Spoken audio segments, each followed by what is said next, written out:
Welcome to our channel. నేను యజ్ఞమూర్తి. ఈరోజు ఎప్పుడెప్పుడు అని ఎదురు చూస్తున్నటువంటి కల్కి 2898 AD సినిమా మన ముందుకు వచ్చేసింది. ప్రభాస్, అమితాబ్ బచ్చన్, దీపికా పడుకొనే, శోభన, పశుపతి ఇలాంటి గొప్ప పేరు పొందినటువంటి తారాగణం అంతా ఈ సినిమాలో ఉన్నారు. అశ్విని దత్ ప్రొడ్యూస్ చేసిన ఈ సినిమాని నాగ్ అశ్విన్ డైరెక్ట్ చేశారు. అయితే ఇప్పుడు ఈ సినిమాకి సంబంధించి ఈ సినిమాలో ఉన్న కంటెంట్ గురించి కొంత చర్చ నడుస్తూ ఉంది. సో మనం చదువుకున్నది ఇప్పుడు దాకా పురాణాల ప్రకారం విష్ణు, యసుడు, సుమతి అనే దంపతులకు కల్కి అంటే విష్ణుమూర్తి 10వ అవతారమైనటువంటి కల్కి జన్మించాడని చెప్పేసి మనం చదువుకున్నాం. కానీ ఈ సినిమాలో కొంత విరుద్ధంగా ఆ కథని నాగశ్విన్ చెప్పిన తీరు ఏదైతే ఉందో అది కొంత వివాదాస్పదం కూడా అవుతూ ఉంది. దానికి సంబంధించి మనతో చర్చించడానికి మన ముందు ఇప్పుడు ప్రముఖ జర్నలిస్టు అలాగే విశ్లేషకులు భరద్వాజ్ గారు ఉన్నారు. సో ఆయన ఏమంటారు దీని గురించి ఆయన అడిగి తెలుసుకుందాం. నమస్తే సార్. నమస్తే అండి. సో కల్కి ఎలా ఎవరికి జన్మించాడు ఏంటి అనేది మనం చదువుకున్నది ఒకటి. ఈ సినిమా చూసేటప్పటికి కల్కి 2898 చూస్తే కొంత కన్ఫ్యూజన్కు గురవుతున్న సందర్భం కనిపిస్తుంది. ఎందుకంటే ఆ పాత్ర సుమతి అనే పాత్ర కనిపించింది, కానీ ఆమెకు మొదట పేరు కూడా లేదు. ఆమెని కేవలం ఒక ఆబ్జెక్ట్ కింద మాత్రమే చూపించారు ఈ సినిమాలో. అంటే దర్శకుడు ఊహలో ఏదైతే ఉందో, ఆయన కల్పనలో ఏదైతే ఉందో, అంటే 2898వ సంవత్సరం నాటికి ఇలా ఉంటుంది అని ఆయన ఊహించుకుని ఏదైతే చేశాడో అది మనం చదువుకున్న దానికి చాలా విరుద్ధంగా కనిపిస్తూ ఉంది. దీన్ని మీరేమంటారు? అంటే మనం చదువుకున్నది ఇప్పుడు ప్రవచనకారులు చెప్తున్నది ఇదంతా కూడా అంటే ఆ శంబల గ్రామము అనే అన్నారు. అవును, ఇక్కడ ఒక మరో ప్రపంచంలాగా చూపించారు. శంబల గ్రామంలో సుమతి కడుపున ఆయన పుడతాడు అవును అనేది ప్రవచనకారులు చెప్తూనే ఉన్నారు. అది రాసింది కూడా, చదువుకున్నది కూడా అదే. కాకపోతే దీనిలో కన్ఫ్యూజన్ ఏంటంటే ఇక్కడ మనకి దాదాపుగా కంసుడి తరహాలో ఒక పాత్రను డిజైన్ చేశారు. ఈ కంస పాత్ర ఈ సుప్రీం యాస్కిన్ అనే పాత్ర సుప్రీం యాస్కిన్ అని పెట్టి ఒక క్యారెక్టర్ని డిజైన్ చేసి ఇది కలిపురుషుడా ఏమిటి అనే ఒక అనుమానం కలిగిస్తూ అవును కంసుడి తరహా డిజైన్ నడిచింది. ఈ కంసుడి తరహా డిజైన్ నడవటము, అలాగే అతని ప్రధానమైనటువంటి ఆబ్జెక్ట్ ఏమిటి, తనని హతమార్చేటువంటి శక్తి పుట్టబోతోంది అనేది తనకు తెలుసు. అవును, ఇది కూడా భాగవతమే. అవును, ఇది కూడా కంసపాత్ర ఇన్ఫ్లుయెన్స్. అవును, అంటే దేవకి కడుపున పుట్టబోయేవాడు తనను సంహరిస్తాడు అనేది తెలుసు. తెలిసి అక్కడ పుట్టిన ప్రతి బిడ్డని చంపడం మొదలవుతుంది. అవును, మొదలైన తర్వాత లేదు అష్టమ గర్భం ద్వారా నీకు ప్రమాదం ఉంది అని చెప్పి తెలిసిన తర్వాత అష్టమ గర్భం కోసం వెయిట్ చేస్తాడు. శరీరవాణి చెప్పిన తర్వాత ఆ మహామాయ పుడుతుంది. దానికంటే ముందే కృష్ణుడిని అక్కడి నుంచి తరలిస్తారు. అవును, వసుదేవుడి ద్వారా అక్కడ యశోద దగ్గరికి తరలించటం ఇదంతా మనకి తెలిసిన కథే. అయితే ఈ కథకి బైబిల్లో క్రీస్తు జననానికి చాలా పోలికలు కనిపిస్తాయి. క్రీస్తు కూడా అంటే మరియ పాత్ర, మేరీ మాతను మనం మేరీ మాత, అవును, మరియమ్మకి పరిశుద్ధాత్మ ద్వారా గర్భం అనేది ఉంటుంది. అక్కడ పరిశుద్ధాత్మ ద్వారా గర్భం ధరించి ఆవిడ అక్కడ నుంచి ఆ దేశంలో శిశువుల్ని చంపేస్తుంటాడు. అక్కడ కూడా ఏ రోజు రాజుకు తెలుసు తనని చంపేవాడు పుట్టబోతున్నాడు అని. తెలిసినప్పుడు చిన్నపిల్లల్ని అంటే గర్భంతో ఉన్నటువంటి మహిళల్ని వెతుకులాట ఇవన్నీ నడుస్తూ ఉంటాయి. ఈ క్రమంలో అక్కడి నుంచి తప్పుకుంటారు వీళ్ళు అతి కష్టం మీద. ఆ తప్పుకునే క్రమంలో ఒక పశువుల పాకలో జన్మిస్తాడు. ఇది బైబిల్ ప్రకారం. బైబిల్లో మరియా పాత్ర చాలా పవిత్రమైనటువంటి పాత్ర. అది అలాంటి క్యారెక్టరే మనకి మళ్ళీ ఇస్లాంలో కూడా కనిపిస్తుంది, మరియం అనే పేరుతో. మరియం ఇది కేరళలో చాలామంది పేర్లు చూస్తాం మనం. మరియం అనేటువంటి పేరు అక్కడ ఎక్కువ చలామణిలో ఉంటుంది. ఓకే. కొంచెం ఇస్లాం ఇన్ఫ్లుయెన్స్ ఉన్నటువంటి ఏరియా కాబట్టి మనకి ఇస్లాంలోను అలాగే క్రైస్తవంలోను కలిసే పేర్లు చాలా ఉంటాయి. ఇబ్రహీం, అబ్రహాం ఇలాంటివి. దాన్నే మనం బ్రహ్మ అని లేకపోతే బృహస్పతి అని కూడా మాట్లాడేస్తారు దీంతో దాన్ని కలిపి. ఇలా ఈ 3 మతాలు కూడా మధ్య ఆసియాలోనే పుట్టాయి అనేటువంటిది ఒక చర్చ ఉంది. ఇక్కడ మధ్య ఆసియా నుంచి రకరకాల ప్రాంతాలకు విస్తరించినటువంటి మతాలు. అందుకని వీళ్ళ పవిత్ర గ్రంథాల్లో ఈ పోలికలు ఉన్నాయి అని. అయితే కల్కి సినిమా దగ్గరికి వచ్చేసరికి మనం ఇందాక చెప్పుకున్నటువంటి సుమతి, ఈ సుమతిని ఈ కంస పాత్రని పోలినటువంటి కలిపురుషుడి పాత్ర ఏదైతే కమల్ హాసన్ ప్లే చేశాడో ఆ క్యారెక్టరు ఈ గర్భంతో ఉన్నటువంటి మహిళలందరినీ తీసుకొచ్చి పరీక్షలు చేయటం, ఈ కార్యక్రమం నడుస్తూ ఉంటుంది. దానికి ఒక ల్యాబ్ పెట్టి అక్కడ వీళ్ళందరినీ ప్రిజర్వ్ చేసి ఆ పని నడుస్తూ ఉంటుంది. వాళ్ళ నుంచి ఆ శరం అనేది లాగేసుకొని తీసుకుని దాన్ని పరీక్షించి దాన్ని విశ్లేషించి వారికి ఒక నివేదిక సమర్పించడం ఈ గొడవ ఉంటుంది. అవును. అంటే పౌరాణిక సైన్స్ ఫిక్షన్గా నడిపాడు ఆయన సినిమాని. ఈ నడుపుతున్నటువంటి క్రమంలో ఈ అమ్మాయి ప్రెగ్నెంట్ అనే విషయం ఎవరికీ అర్థం కాదు. ఎవరు? ఈ సుమతి. ఇది ఒక రకంగా ఆయన ఎస్టాబ్లిష్ చేసిన తీరు ఎలా ఉంటుందంటే పరిశుద్ధాత్మ ద్వారా గర్భం పొందిన పద్ధతిని ఇక్కడ అడాప్ట్ చేసినట్టుగా అనిపిస్తుంది. కృత్రిమ గర్భధారణ లాగా పెట్టాడు. ఇది అంటే ఆయన సైంటిఫిక్ ఫిక్షన్ అన్న ధోరణిలో నడిపాడు, కానీ నిజానికి కొంచెం అప్పుడప్పుడు అది తడుగుతుంది థియేటర్లో కూర్చున్నటువంటి ప్రేక్షకుడికి. ఇది బైబిల్ అడాప్షన్ లాగా కనిపిస్తుంది. ఎందుకంటే తన పేరు కూడా నాకు పేరు లేదని చెప్తుందా. అవును, దీపిక పేరు లేదు అంటుంది. తన ఏదో నంబర్ చెప్తే దాన్ని బట్టి వీడు దాన్ని సుమతి అని చెప్పి డిరైవ్ చేస్తారు. చేసిన తర్వాత అక్కడి నుంచి ఈ అమ్మాయిని కాపాడుకోవటానికి, ఎందుకు కాపాడుకోవాలి, ఈవిడ గర్భంలో దైవం ఉంది అనేటువంటిది ఒక బిలీఫ్. అవును. ఈ నమ్మకం ప్రకారం ఇది అక్కడికి చేరాలి శంబలకి. శంబల అనేటువంటిది ధర్మం 4 పాదాలతో నడిచేటువంటి ఒక గ్రామంగా మనకి ఎస్టాబ్లిష్ అయి ఉంది. ఇది హిమాలయాల్లో ఉంది అనేటువంటిది ఒక కథనం ఉంది. అయితే బౌద్ధ వాంగ్మయంలో ఏదో ఎడారి దగ్గరలో గ్రామము అని కూడా ఉంది. బౌద్ధ వాంగ్మయంలో కూడా ఉంది ఈ పేరు, ఈ ప్రస్తావన. ఇంకొకటి ఏంటంటే చాలామంది రకరకాలుగా చెప్తారు. అంటే ద్వారక కోసం ఎలాగైతే పరిశోధనలు జరిగాయో అదే పద్ధతిలో ఈ శంబల కోసం సోవియట్ రష్యా నుంచి కొన్ని ప్రయోగాలు జరిగాయని, అంటే అది ఎక్కడుందో ట్రేస్ చేసి అక్కడ ప్రజలు అలా నివసించడానికి కారణమైనటువంటి విషయాలు ఏమిటో తెలుసుకోవటానికి ఒక ప్రయత్నం జరిగిందని, అలాగే 1930 ప్రాంతాల్లో చైనా కూడా ప్రయత్నాలు చేసిందని, అలాగే హిట్లర్ కూడా ఆ ప్రాంతాన్ని వెళ్ళి అక్కడ విషయాలు తెలుసుకునే ప్రయత్నం చేశాడని, ఇలా రకరకాల కథనాలు ఉన్నాయి. దీనిలో చాలా కల్పనలు కూడా ఉన్నాయి. ఈ ప్రచారంలో ఉన్నటువంటి కథలు. అయితే ఈ కథలు ప్రచారంలో ఉన్నాయి అనే దాన్ని కూడా ఈయన ఎక్నాలజీ చేసే ప్రయత్నం చేశాడు నాగశ్విన్. మనకి ఒక విగ్రహం కనిపిస్తుంది ఈ సినిమాలో. అంటే ఒక ఫారినర్ కోటు సూటు బూటు వేసుకున్నటువంటి ఒక పెద్ద విగ్రహం కనిపిస్తుంది. ఏది శంబలకిను అలాగే ఈయన చెప్పినటువంటి కాంప్లెక్స్కి మధ్యలో. ఈ కాంప్లెక్స్ అంటే ఏమిటి? అదొక కార్పొరేట్ రాజ్యం. ఆ కార్పొరేట్ రాజ్యాన్ని ఎవరు నడుపుతూ ఉంటాడు? కలిపురుషుడు నడుపుతాడు. అంటే ఏం చెప్పదలుచుకున్నాడు ఈ డైరెక్టరు? కలియుగం అనేది ఈ కలిపురుషుడు కార్పొరేట్ అవతారంలో కనిపిస్తాడా, అలాంటి ఊహ ఏదైనా ఉందా ఆయనకి, నాగశ్విన్కి అనేది ఒకటి చూడాలి. అక్కడ చాలా సుఖాలు ఉంటాయి, సుఖవంతమైన జీవితం ఉంటుంది. దానికోసం ఇతను తహదాలాడుతూ ఉంటాడు ప్రభాస్ భైరవ పాత్ర. ఈ భైరవ పాత్ర చాలా ఇబ్బందికరమైనటువంటి పరిస్థితుల్లో ఆయన జీవనం నడుస్తోంది. ఇంటి అద్దె కూడా కట్టలేనటువంటి పరిస్థితుల్లో అతను జీవిస్తున్నాడు అనేది చూపిస్తాడు. ఇది ఫైనల్గా ఏమిటి ఆ క్యారెక్టర్ అంటే మహాభారతంలో కర్ణుడి పాత్ర.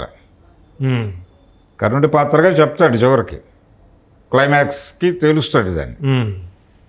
తేల్చి అంటే కర్ణుడి పాత్రకు సంబంధించి మనకున్న ఇంప్రెషన్ ఏంటి, ఆయన కూడా పెద్ద స్థితిమంతుడేం కాదు. అవును, స్థితిమంతుడు కాదు, దుర్యోధనుడి వల్ల అతను అంగరాజ్యానికి రాజు కాగలిగాడు అంతే. వాస్తవానికి చాలా పేదవాడు మాత్రమే కాదు, ఒక రధికుడి కొడుకు అతను. అంటే ఆ కొడుకుగా పెరుగుతాడు, వాళ్ళు పెంపుడు తల్లిదండ్రులు వాళ్ళు అక్కడ పెరుగుతాడు అంతే తప్ప అతను కుంతి కుమారుడే. కుంతికి సూర్యుడి ద్వారా సంభవించినటువంటి కుమారుడు. గంగానది నుంచి వచ్చి కొట్టుకొని వచ్చాడు కాబట్టి గాంగేయుడు అన్నారు. ఇలా రకరకాల పేర్లు, రకరకాల రాధేయుడు అని కూడా అంటారు. అంటే పెంచిన తల్లి పేరు రాధ అవటం వలన రాధేయుడు అంటారు. ఏది ఏమైనప్పటికీ అతన్ని దిగువ కులంగానే చూశారు. కుల సమస్య ఉంది అక్కడ, కుల వివక్ష ఉంది. అలాగే స్థితిమంతుడు కాదు, కొంచెం అనార్కిక్గా ఉంటాడు. అనార్కిక్గా ఉండే వాళ్ళ లక్షణాలు కొంచెం ప్రోస్ట్రేట్ కూడా నడుస్తారు వీళ్ళు. అంటే వీళ్ళకు ఉండేటువంటి ఆ ఎదుగుదల మీద ఉన్నటువంటి కోరికతో స్ట్రైట్కి అనుకూలమైనటువంటి నిర్ణయాలు కూడా ఒక్కొక్కసారి తీసేసుకుంటారు వీళ్ళు. అందులో భాగంగానే ఇతను ఈ అమ్మాయిని తిరిగి అప్పచెబితే భారీ ప్రైజ్ మనీ ఒకటి అనౌన్స్మెంట్ జరుగుతుంది. దాన్ని గెలుచుకోవాలనేటువంటి ఒక ప్రోగ్రామ్ తీసుకుంటాడు ఇతను. గెలుచుకొని కాంప్లెక్స్లోకి వెళ్ళొచ్చు అని ఒక ఆఫర్ ఇస్తారు వాళ్ళు, కాంప్లెక్స్లోకి మేము ప్రవేశపెడతాం నిన్ను. అది తన జీవితంలో ఒక ఎదుగుదలగా చూస్తాడు అతను. ఆ ఎదుగుదలగా చూసి ఈ ఆఫర్కి లొంగి ఇటు వస్తాడు. అది చూసేవాడికి, అంటే సినిమా చూసేవాడికి కొంచెం ఇబ్బందికరంగా కనిపిస్తుంది. నెగిటివ్ సైడ్ కనిపిస్తూ ఉంటుంది. అంటే నెగిటివ్గా వీళ్ళు ఫీల్ అవుతారు. కానీ క్యారెక్టర్ నుంచి ఆలోచిస్తే అది కరెక్ట్ అన్నట్టు, అది కరెక్టే. అతను అలా బిహేవ్ చేయటం కరెక్టే. సో అలా రకరకాల ధోరణులు ఉన్నాయి సినిమాలో, రకరకాల కలబోతలు ఉన్నాయి. ఈ కలబోతలు ఇవన్నీ కలిసి, అంటే మనం చదివినటువంటి ఇది ఒక రకంగా మైథలాజికల్ ఫిక్షన్ అనుకుంటే, హైందవ పురాణాల నేపథ్యంలో నడిచినటువంటి కథ ఇది. మనకి చాలా ఇంగ్లీషు సినిమాలు వచ్చినాయి ఈ మధ్యకాలంలో. ఆ సినిమాల్లో మీకు బైబిల్లో ఉన్నటువంటి క్యారెక్టర్లు ఇప్పుడు లైఫ్లో రన్ అవుతూ ఉంటాయి. రన్ అవుతూ ఇప్పటి ప్రపంచాన్ని చూసి అవి వ్యాఖ్యానిస్తాయి. ఆ ధోరణిని అక్కడి నుంచి అడాప్ట్ చేసుకున్నాడు ఈయన. అంటే ఇతను ఒకవేళ ఈ సినిమాని ఒక గ్లోబల్ స్టేజ్ మీదకి తీసుకెళ్తున్నాడు కాబట్టి, సో వాళ్ళందరినీ దృష్టిలో పెట్టుకొని, అంతర్జాతీయ ప్రేక్షకులను దృష్టిలో పెట్టుకొని ఇలా ఈ మరియం అనే పాత్రను పెట్టడం కానీ, ఆ పాత్రల పేర్లు అవునంటే అని పెట్టడం కానీ, రాజేంద్ర ప్రసాద్ శంబలలో ప్రధానంగా అక్కడ ప్రజలందరూ ఒక అమ్మదేవతకి, అమ్మదేవత పూజలో ఉన్నారు అన్నట్టుగా ఒక ఎస్టాబ్లిష్మెంట్ ఉంటుంది ఈ సినిమాలో. అది ఇతర గ్రంథాల్లో కానీ మరొక చోట కానీ ఉన్నట్టుగా నేను ఎక్కడ చదవలేదు. అయితే ఈ సినిమాలో అది ఎస్టాబ్లిష్ చేశాడు ఆయన. మరి శంబాలని కనుక ఎస్టాబ్లిష్ చేసిన వ్యక్తే ఈ పాత్రల్ని, అంటే సుమతి అనే పాత్రని అలా తయారు చేయడంలో అతని ఉద్దేశం ఏమై ఉంటుంది? అంటే సుమతి మాత్రమే కాదండి, అదే నేను చెప్పవస్తుంది ఏంటంటే అక్కడ మరియా అనే ఒక క్యారెక్టర్ని ఇంట్రడ్యూస్ చేసినటువంటి క్యారెక్టర్. అది మరియా అనుకుందామా, మరియం అనుకుందామా, ఏదనుకున్నా కానీ ఈయన బేస్గా తీసుకున్నటువంటి హిందూ పౌరాణిక వ్యవహారం అయితే కాదు ఆ పేరు. హైందవ పురాణాల్లో ఈ తరహా పేరు ఏదైనా ఉందా అనేది తెలియాల్సిన అవసరం ఉంది. రెండోది ఆవిడ ఆహార్యము, ఆవిడ నుదుటిన బొట్టు లేకపోవడము, ఇది కూడా కొన్ని అనుమానాలకు దారితీసే పద్ధతిలో ఉంది అది. ఇలా ఒక అంటే గ్లోబల్ ఆడియన్స్ని టచ్ చేయటం కోసం ఈ తరహా కల్పన చేశాడా అనేది కూడా కొంతవరకు ఆలోచించదగ్గ విషయమే. ఎందుకంటే మనం తెలుగు సినిమాలో చూసుకుంటే రూని అనే పాత్రలో ఈ తరహా పేర్లు ఉన్న పాత్రలో మనం చూడలే.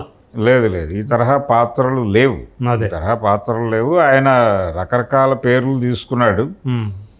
ఈ పేర్లన్నీ కూడా ఆయన, అంటే హిందూ మైథాలజీలో ఉన్నటువంటి కొన్ని పాపులర్ పేర్లు ప్రపంచవ్యాప్తంగా తెలుసు.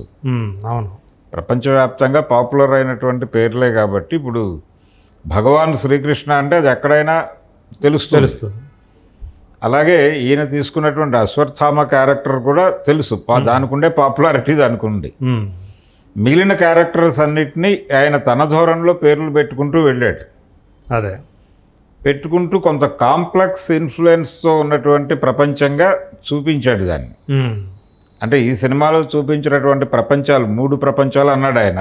అవును, కానీ అసలు మనకు ఇప్పుడు దాకా ట్రైలర్లో ఎస్టాబ్లిష్ అయినటువంటి ఆ చివరి నివాస యోగ్యమైన నగరం కాశీని అసలు ఈ సినిమాలో చూపించలేదే. కాశీని దూరంగా చూపించాడు ఒక షాట్లో.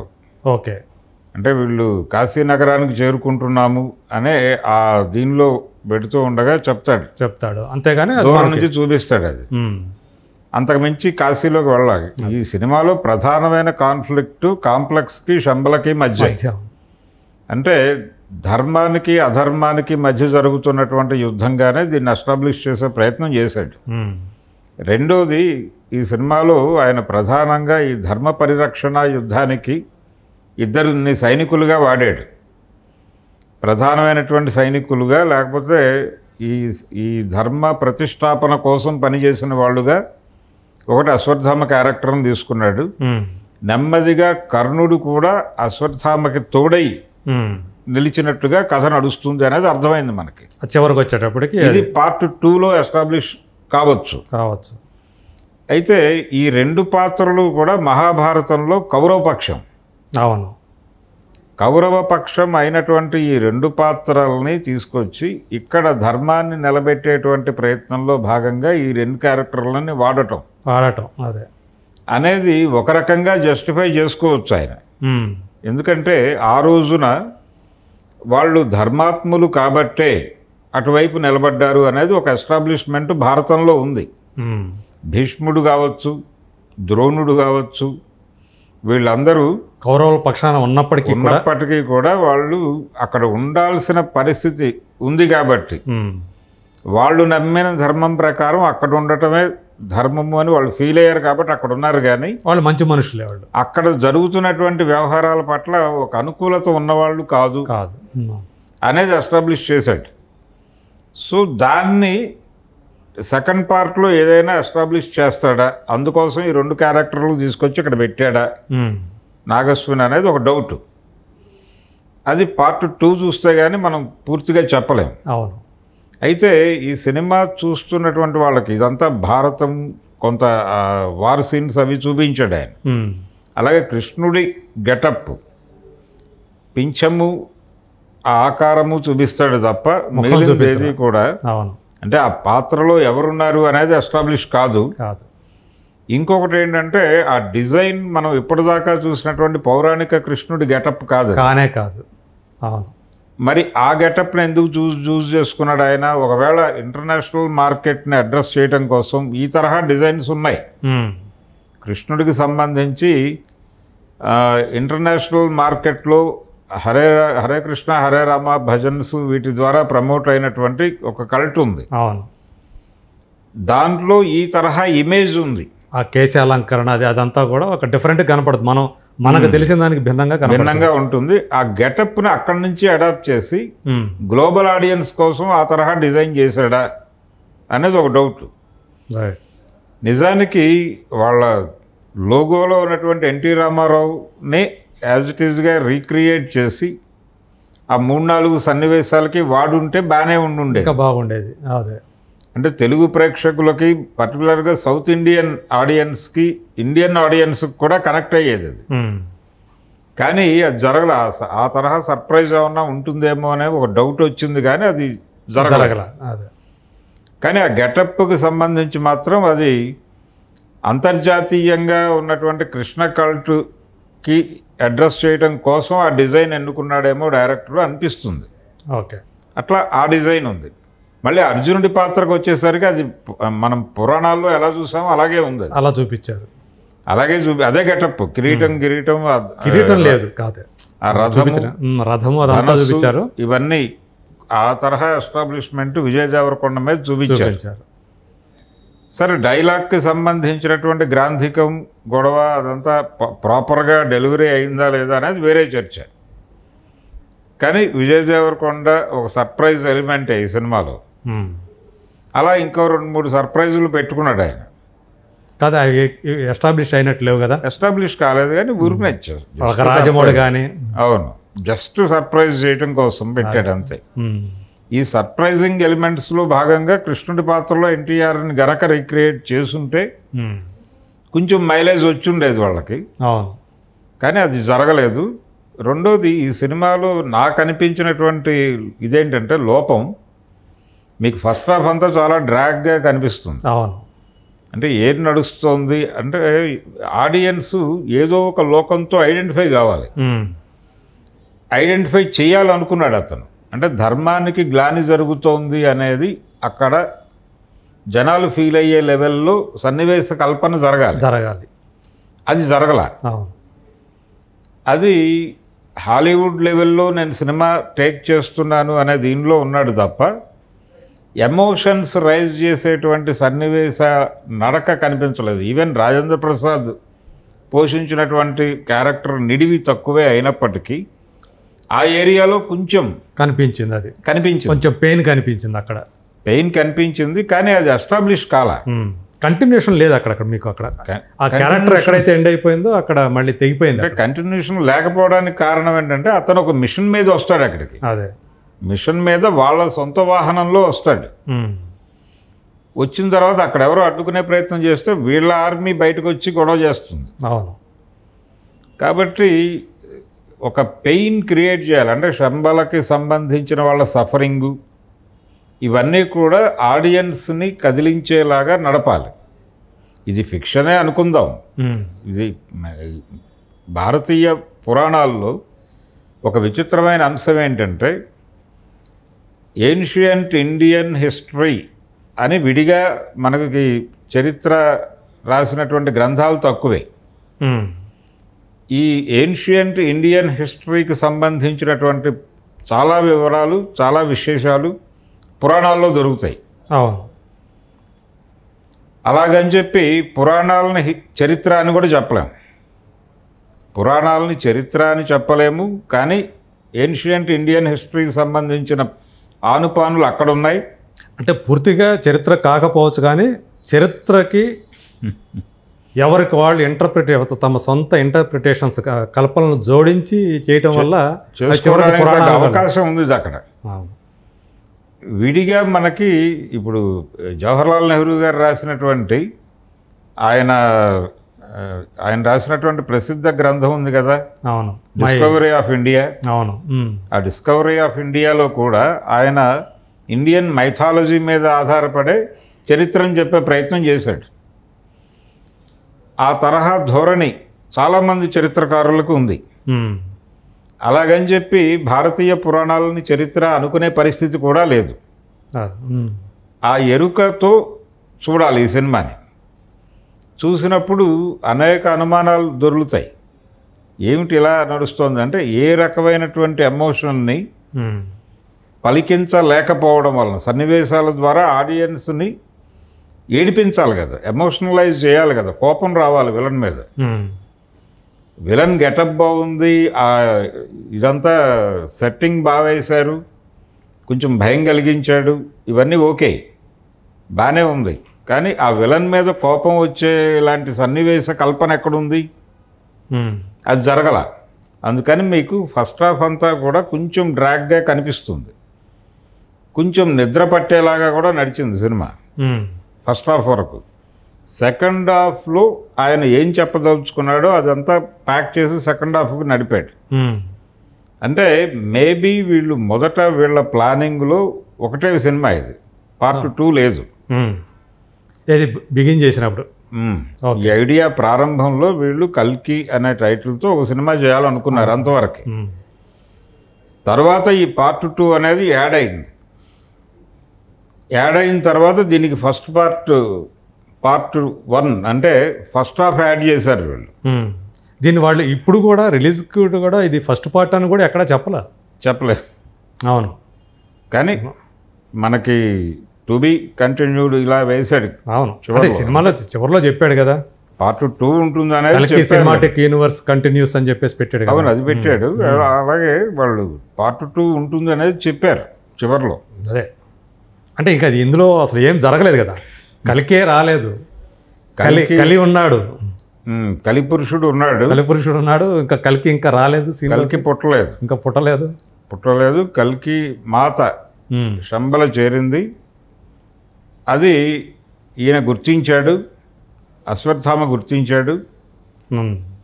ఈ కన్ఫ్యూజన్ స్టేట్లో ఉన్నటువంటి కర్ణుడు తనని తాను విషయాల్ని పూర్తిగా గ్రహించి తను ఎటుండాలో డిసైడ్ చేసుకుని అటువైపుకి నడవాల్సినటువంటి ఒక పరిస్థితి.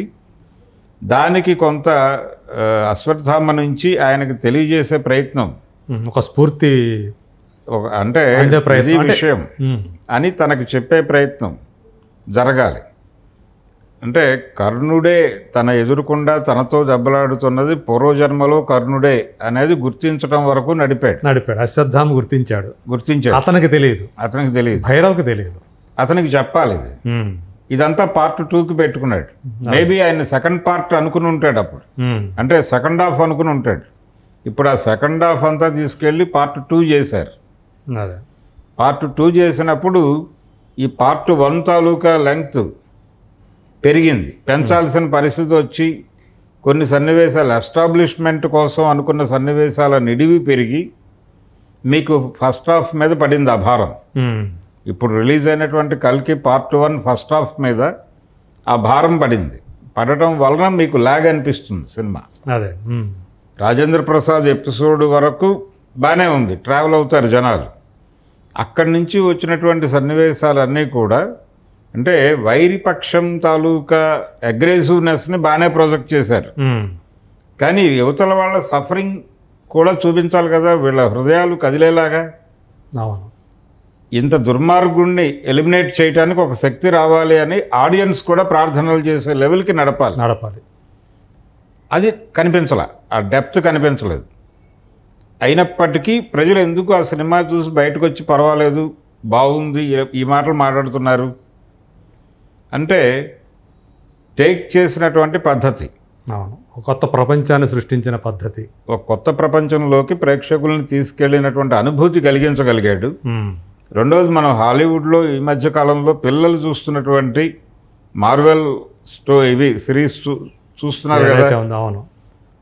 ఈ ఐరన్ మ్యాన్ సిరీస్లు, వీటి తాలూకా ఇన్ఫ్లుయెన్స్ అవెంజర్స్, ఇవన్నీ ఈ తరహా సిరీసులు చూస్తూ పెరుగుతున్నటువంటి పిల్లలకి ఇది కొంత కనెక్ట్ అయ్యేటువంటి అవకాశం ఉంది. వీళ్ళు పేరెంట్స్ మీద ప్రెజర్ పెట్టి సినిమాకి నడిపించే అవకాశం ఉంది. అందుకని వీళ్ళు ఆడియన్స్ని ముందే టార్గెట్ చేసి ఆ ఏరియాలో కొంత ప్రమోషన్ కూడా నడిపారు. దాని ఇంపాక్టే మనకి అడ్వాన్స్ బుకింగ్ల మీద కనిపించింది. ఇది రన్లో కూడా కనిపించే అవకాశం ఉంది, ఖచ్చితంగా ఉండే అవకాశమే ఉంది. రన్లో కూడా కనిపిస్తుంది కాబట్టి ఫైనాన్షియల్గా సినిమా ఓకే, కానీ అనేక ప్రశ్నల్ని వదిలేశాడు. సమాధానాలు చెప్పకుండా వదిలిపెట్టేసిన ప్రశ్నలు చాలా ఉన్నాయి, చాలా గందరగోళాలు ఉన్నాయి. ఈ సినిమా స్క్రిప్ట్లో పైగా సంగీతం శ్రీనివాసరావు గారు కూడా కూర్చున్నాడు ఈ డిజైనింగ్లో. కూర్చున్నప్పుడు ఆయన కొన్ని పరిహరించి ఉండాల్సింది. ప్రధానంగా ఏదైతే ఇప్పుడు మనం ఇందాక మాట్లాడుకున్నామో ఆ సుమతి పాత్రకు సంబంధించినటువంటి వ్యవహారాలు, ఈ మరియమ్మ, విష్ణుయేసుడు అనేటువంటి క్యారెక్టరు, అసలు ఆ క్యారెక్టర్ లేదు, అసలు లేదు. అంటే 2 కథలు ఉన్నాయి అక్కడ. విష్ణుయేసుడు అనే పేరుతో ఒక పాత్ర కొంతమంది చెప్తారు. ఒక వెర్షన్ ఏంటంటే ఆ కుమారుడు, ఆవిడకి పుట్టబోయే కుమారుడి పేరు కూడా అదే, విష్ణుయేషుడు అనే పేరుతోనే ఆ పిల్లాడు పుడతాడు, తర్వాత కల్కిగా తన్ని తాను తెలుసుకుంటాడు అనే కథ కూడా ఒకటి ప్రచారంలో ఉంది మన దగ్గర. ఈ గందరగోళం ఉంది కాబట్టి ఆ ఏరియాకి వెళ్ళకూడదు అనుకున్నాడా డైరెక్టర్ అనేది ఒకటి. కానీ దీనివల్ల ఇప్పుడు ఏవైతే ఉన్నాయో ఈ హైందవ సంఘాలు కానీ వీళ్ళందరూ కూడా ఈ కల్కి అవతారానికి సంబంధించి ఏదైతే ప్రాతిపదిక పెట్టాడో నాగశ్విను, దాన్ని అబ్జెక్ట్ చేసే అవకాశాలు లేవంటారా? అంటే ఇది ఈ తరహా ధోరణి మనకు ఆదిపురుషులో కనిపించింది. అవునా, చాలా విమర్శలు వచ్చాయి కదా. అప్పుడు విమర్శలు వచ్చినాయి, ఒక రకమైనటువంటి రెడిక్యూల్ చేసే పద్ధతి నడిచింది అందులో. అయితే దీనిలో ఈయన పురాణం అని చెప్పలా. పురాణం అని చెప్పకుండానే పురాణమే తీశాడు. చెప్పింది ఓపెనింగే మహాభారత యుద్ధంతో చేశాడు కదా, యుద్ధంతో అశ్వత్థామ ఇదంతా చెప్పాడు చేసి మధ్యలో ఆయన అడ్వాంటేజ్ ఎక్కడ తీసుకున్నాడు? భవిష్యత్తులో జరుగుతోంది కథ అని చెప్పాడు. అంటే కలియుగాంతాన్ని ఇప్పుడు చెప్తున్నాను అని. కలియుగాంతము అన్నప్పుడు ప్రజెంట్ సొసైటీలోకి వచ్చినటువంటి అనేక విషయాలు అతను మాట్లాడే స్వేచ్ఛను తీసుకున్నాడు. అందుకని కాంప్లెక్స్ అనగలిగాడు ధైర్యంగా. అదే, ఎందుకంటే అశ్వత్థామ ఉన్నాడో లేదో ఎవరికి తెలియదు. అదైనా ఊహే కదా. ఊహే ఆయన చిరంజీవి అనేది పాయింట్ మాత్రం తీసుకొని అంతే. అంటే దాసరి నారాయణరావు గారు దేవదాస్ మళ్ళీ పుట్టాడు అనే సినిమా తీసినప్పుడు ఒక లాజిక్ వాడాడు ఆయన.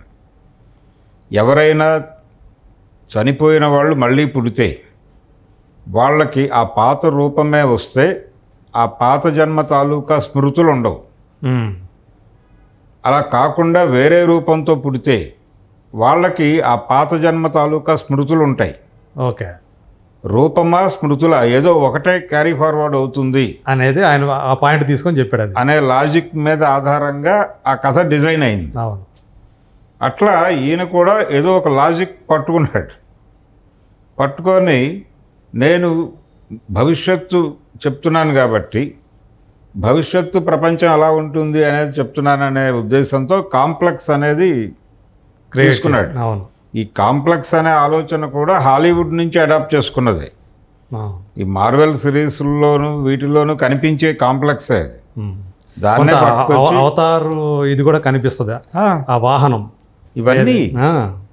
ఇప్పుడు ఇండియన్ మైథాలజీ నుంచి వాళ్ళు ఇన్స్పైర్ అయ్యి ఎందుకు ఈ తరహా కథలు డిజైన్ చేస్తున్నారు వీళ్ళు? ఇప్పుడు దీని తర్వాత ఇంకొక సినిమా రాబోతోంది కన్నప్ప అనే పేరుతో.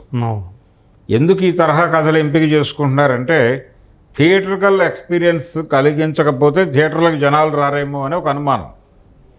ఆ థియేట్రికల్ ఎక్స్పీరియన్స్ కలిగించడానికి ఇది బాగుంటుంది, ఈ లైన్ బాగుంటుంది అనే ఉద్దేశంతో ఈ తరహా కథల్ని తవ్వి బయటకు తీస్తున్నారు. ఓకే, ఇది ఒక క్రమం జరుగుతోంది. ఈ క్రమంలో ఇప్పుడు రాజమౌళి ఆ రోజున అనుకున్నది ఏమిటి? భారతీయ ప్రేక్షకుల్ని అడ్రస్ చేస్తూ ఇండియన్ మార్కెట్ వరకే సినిమా చేస్తున్నాను అనే ఉద్దేశంతో ఆయన ఒక జానపద కథ అయితే బాగుంటుంది అనుకుని వెళ్ళాడు బాహుబలి అనే పేరుతో.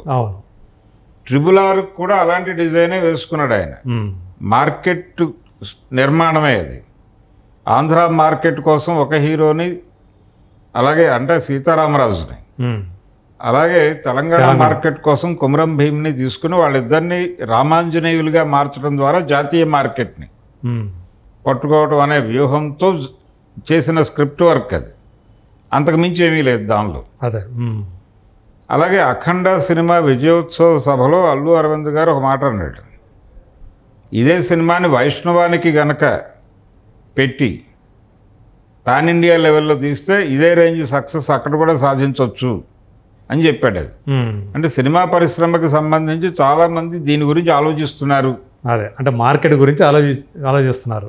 మార్కెట్ పెంచుకోవాలంటే గ్రాండియర్ లుక్, అంటే బడ్జెట్ వెసులుబాటు దొరుకుతుంది కాబట్టి నువ్వు గ్రాండియర్గా చెప్పడానికి అవకాశం ఉన్న కథల్ని తీసుకోండి. ఈ తరహా కథలు మీకు భారతీయ పురాణాల్లో దొరుకుతాయి. అవును, పైగా జనాలకి అంటే అవి ప్రూవ్డ్ సబ్జెక్టులు కూడా, జనాలు నమ్మకాల్లో నుంచి పుట్టిన కథలు కాబట్టి ప్రజలు ఆటోమేటిక్గా కనెక్ట్ అవుతారు. అవి ప్రూవ్ అయినటువంటి సబ్జెక్టులు, అందుకని ఆ ధైర్యం కూడా ఉంటుంది టేకప్ చేసేవాడికి అనేది భరోసా వీళ్ళు ఈ తరహా కథలు తీసుకోవడం వెనకాల నేపథ్యం. అయితే ప్రజల నమ్మకాలలో నుంచి తీసుకుంటున్నటువంటి కథలు అన్నప్పుడు చాలా బాధ్యతగా వ్యవహరించాలి. అక్కడ మీరు పురాణ విమర్శ చేసినా జనాలు భరిస్తారు, కానీ పురాణాలని అపహాస్యం చేస్తే మాత్రం సహించరు.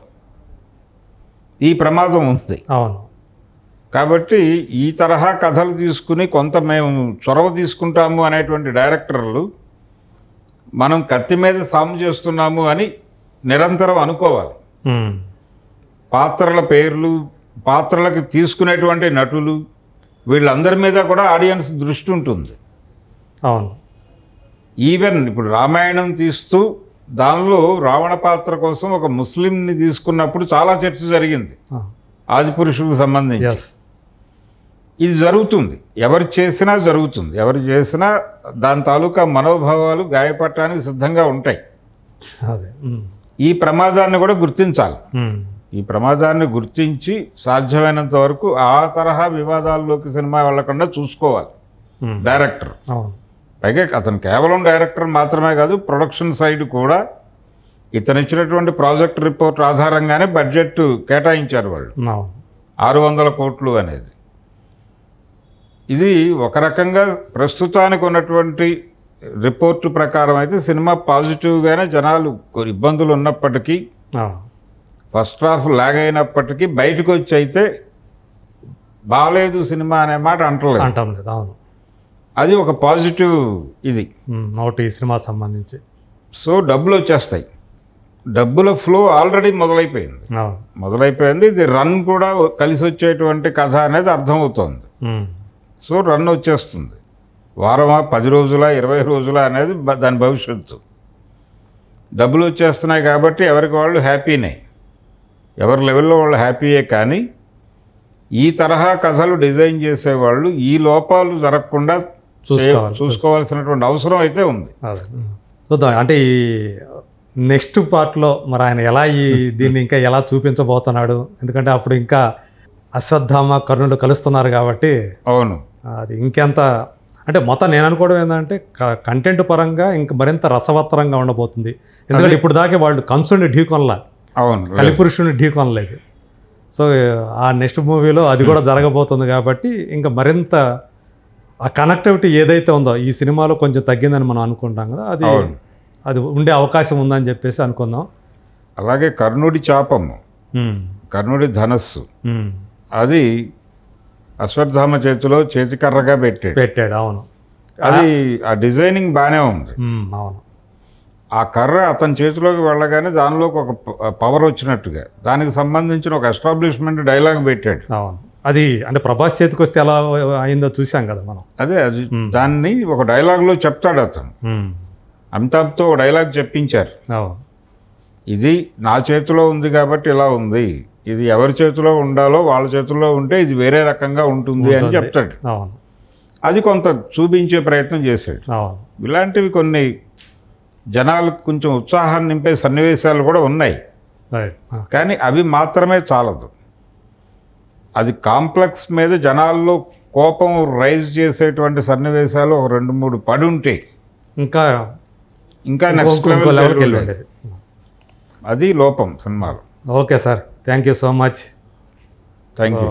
ఈ సినిమా సంబంధించి అంటే అతను ఏదైతే చూపించాడో వాటికి సంబంధించినటువంటి ఆ క్లారిటీ కొంత దీని ద్వారా వెళ్ళే అవకాశం ఉందనుకుంటున్నాను నేను. థ్యాంక్ యూ అండి. థ్యాంక్ యూ అండి.